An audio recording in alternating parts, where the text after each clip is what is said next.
Hello friends, welcome to शिक्षा विशालिनी।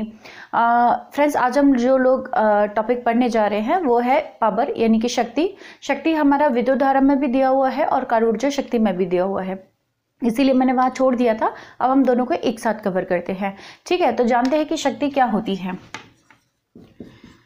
शक्ति पढ़ने से पहले कुछ चीज़ें मैं पढ़ाऊंगी, पहले वो देखते हैं। सबसे पहले मैं आपको एक चीज़ याद दिला दूं कि हमने पहले पढ़ा था, एक तो पढ़ा था कार्य, पढ़ा था ऊर्जा, पढ़ा था ऊष्मा, पढ़ा था।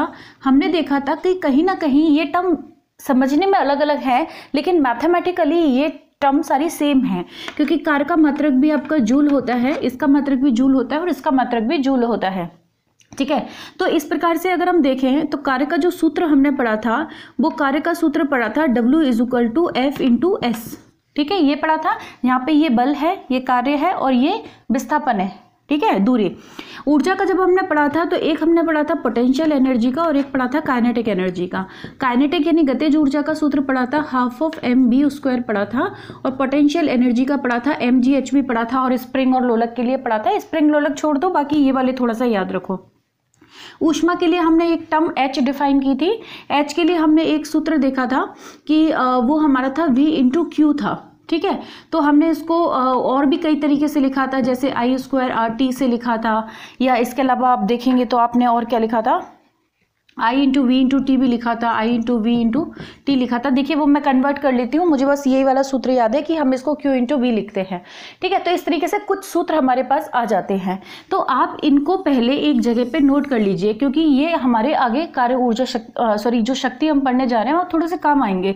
तो हमने क्या किया, ये सारी चीज़ें, तो कहीं ना कहीं ये सारा का सारा एक ही चीज़ मान सकते हैं थोड़ी देर के लिए मैथमेटिकली, और इन सब का मात्रक जो आने वाला है, आंसर आने वाला है, वो सबके आंसर इन सब सूत्रों से जो आंसर आते हैं वो सारे के सारे आंसर आते हैं जूल में।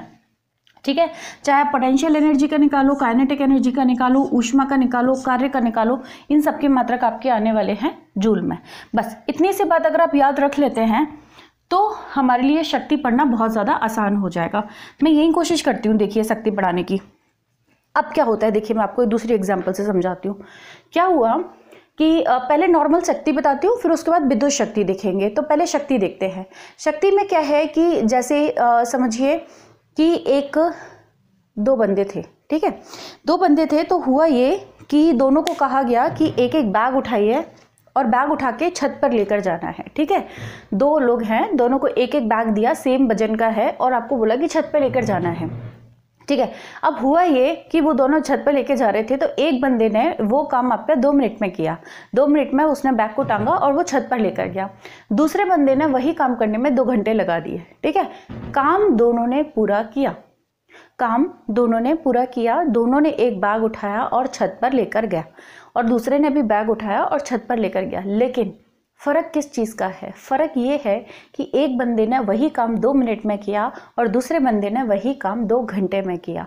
ठीक है, तो अगर मैं कहूँ कि इन दोनों में से शक्ति किस में ज़्यादा है, ठीक है, क्योंकि दूसरा बंदा थक गया था, वो 2 घंटे में धीरे धीरे काम को कर रहा है, यानी कि उसकी शक्ति कम है, और पहला बंदा वही कार्य को 2 मिनट में कर रहा है, तो उसकी शक्ति ज़्यादा है। यानी कि कार्य तो दोनों ने बराबर किया, लेकिन शक्ति जिसने कम समय में किया।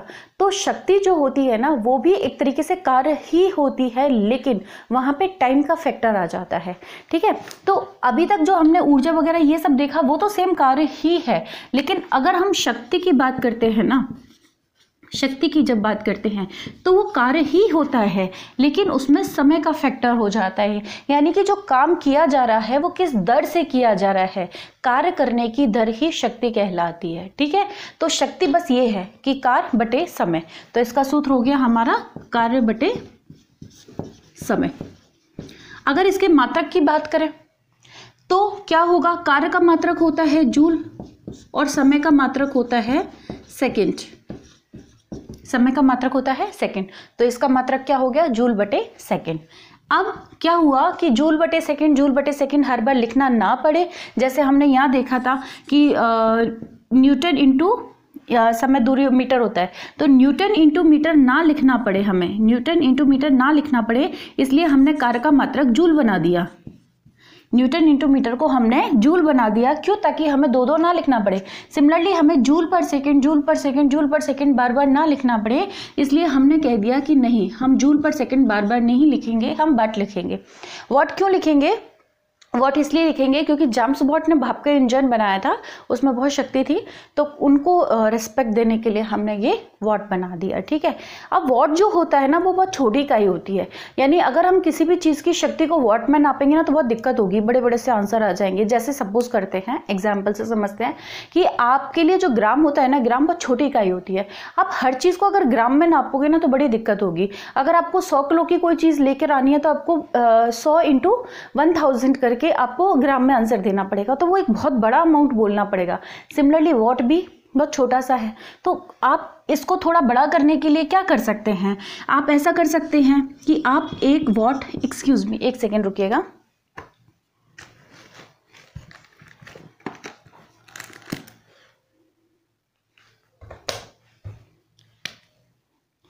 एक वॉट है तो एक वॉट को हम क्या लिख सकते हैं? 746 अश्व शक्ति।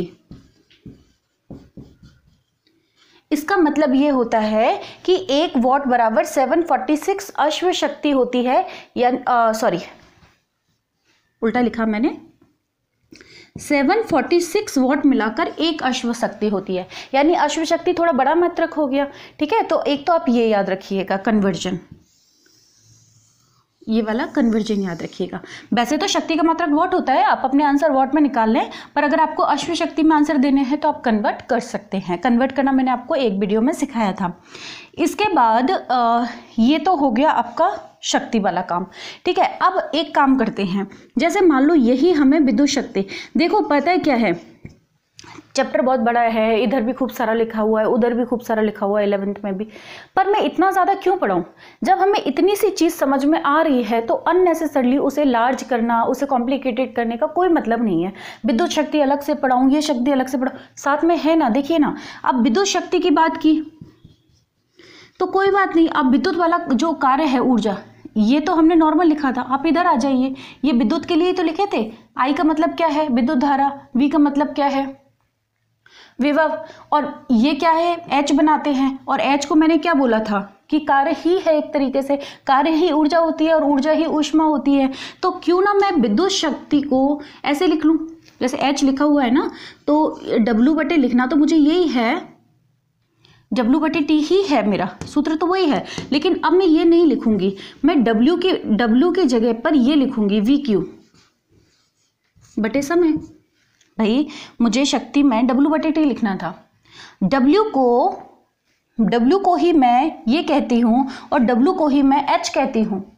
जब मैं W को ही H कहती हूँ तो फिर H का जो सूत्र है वो W की जगह पे लिखा जा सकता है, और बटे T लिख दिया मैंने। ठीक है ना, तो आप ऐसे लिख सकते हो। अच्छा, मैं VQ नहीं लिख के अगर मैं ये लिखना चाहूँ तो I² RT divide by T, लेकिन यहाँ पे T से T कैंसिल हो जाएगा तो बचेगा I² R, तो ये भी लिखा जा सकता है। ठीक है, T से T कैंसिल करके।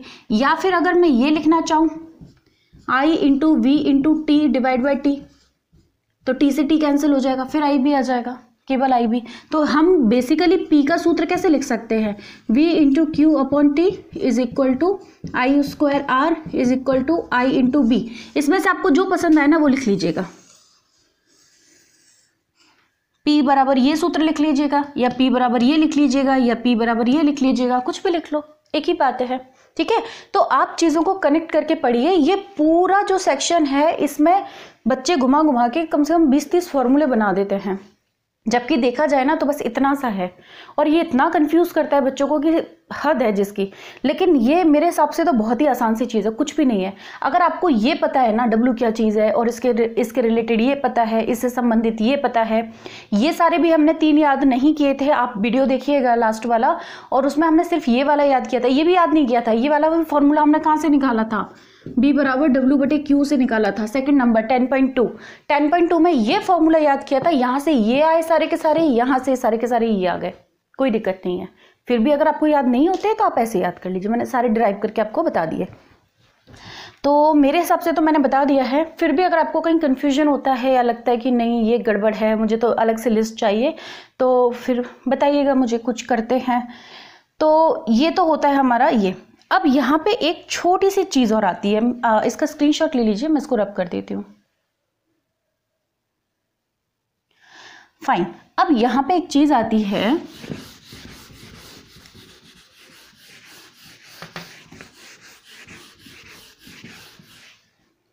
देखिए हमने कहा कि 1 वॉट बराबर क्या होता है, फॉर्मूले के साथ शुरू करते हैं, W/T। तो P का हो गया वॉट, W का हो गया जूल, डिवाइड बाय T का हो गया सेकेंड। ठीक है। अब क्या हुआ कि मान लो अगर मैं जूल का फॉर्मूला निकालना चाहूँ तो ये क्रॉस में मल्टीप्लाई हो जाएंगे, ये हो जाएगा वॉट इंटू सेकेंड, हो गया ना। जूल किसका मात्रक है, ऊर्जा का।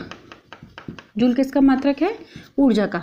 तो मैंने क्या किया कि पहले फॉर्मूला लिखा, वॉट बराबर जूल बटे सेकेंड था, सेकेंड को इधर लेके आए तो वॉट इंटू सेकेंड जूल हो गया। ठीक है। अब जूल किसका मात्रक था, ऊर्जा का। मैंने अभी थोड़ी देर पहले आपको बोला था कि वॉट बहुत छोटा सा मात्रक है और सेकंड भी छोटा सा मात्रक है। क्यों? क्योंकि देखिए आपको टाइम बताना है कि 1 घंटा, तो आप बताएंगे 3600 सेकंड, और अगर आपको 6 घंटे बताने हैं तो 6 × 3600 सेकेंड, बहुत ज़्यादा नहीं हो जाएगा। तो आप क्या करेंगे, ये तो बहुत छोटा सा मात्रक आता है, ये पूरा मिला देंगे ना तो और भी छोटा सा मात्रक आ जाएगा। तो क्या करते हैं, इस जूल को यानी वॉट इंटू सेकेंड को थोड़ा बड़ा कर देते हैं। बड़ा कैसे करते हैं, वॉट को तो कर देते हैं किलो वॉट, किलो करते ही 1000 का गुणा हो जाएगा, तो ये हो गया आपका किलो वॉट। और इसको बड़ा करना है तो क्या करना पड़ेगा, घंटा। सेकंड को बड़ा करना है तो आवर्स होते हैं, मिनट फिर आवर्स, तो मिनट आवर्स कर दिए सेकंड को बड़ा करने के लिए, और वॉट को बड़ा करने के लिए किलोवाट कर दिया ना। तो फिर जूल को क्या लिखें, क्योंकि जूल को तो नहीं लिख सकते ना, जूल लिखेंगे तो ये लिखना पड़ेगा। जब हमने ये लिखा है तो फिर इसको क्या लिखें, तो इसको हम लिख देंगे यूनिट। इसको क्या लिख देंगे, यूनिट। यानी कि हमने जूल को क्या लिख दिया, यूनिट, और वॉट को लिख दिया किलोवाट, और इसको लिख दिया सेकंड। यानी कि अब ये इसका बड़ा मात्रक हो गया। और यानी जूल का बड़ा मात्रक क्या होता है, यूनिट। लेकिन यूनिट स्पेशली यूज किया जाता है केवल विद्युत में, आप दूसरी जगह इसका यूज नहीं कर सकते। केवल विद्युत में ऐसा किया जाता है कि जूल का बड़ा मात्रक यूनिट माना जाता है। बच्चे बहुत कंफ्यूज रहते हैं, जब यूनिट आता है तो वो अक्सर शक्ति का मात्रक इसे समझते हैं। ये शक्ति का नहीं, ऊर्जा का मात्रक है। देखो आप खुद ही देखें, यहाँ पे हमने इन्हीं को बड़ा किया है ना, मैंने कुछ स्पेशल काम नहीं किया है। तो ये ऊर्जा का ही मात्रक होता है, ये शक्ति का मात्रक यूनिट नहीं होता है। ठीक है, ये हो गया। तो अगर मैं ये कहूँ कि 1 यूनिट में कितने जूल होंगे, क्योंकि दोनों एक ही मात्रक है तो कन्वर्ट करना आना चाहिए ना। तो 1 यूनिट में होते हैं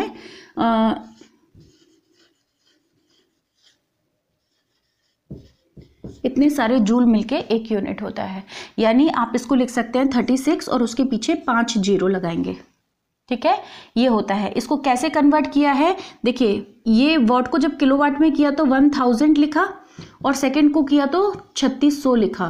तो 36 तो ये आ गए, और 3 जीरो ये, और 2 जीरो ये, 5 जीरो। ठीक है, इसलिए ये हो गया 36 के पीछे 5 जीरो। मैं इसको ऐसे ही बोलूँगी, मैं इसको ऐसे नहीं बोलूँगी कि कितने 36 लाख नहीं बोलूँगी, मैं इसको सिंपली क्या बोलूँगी, 36 के पीछे 5 जीरो। क्यों, वो अब मैं बाद में बताऊँगी आपको। 36 के पीछे 5 जीरो लगा दिया आपने, जूल को आपने कन्वर्ट कर लिया यूनिट में।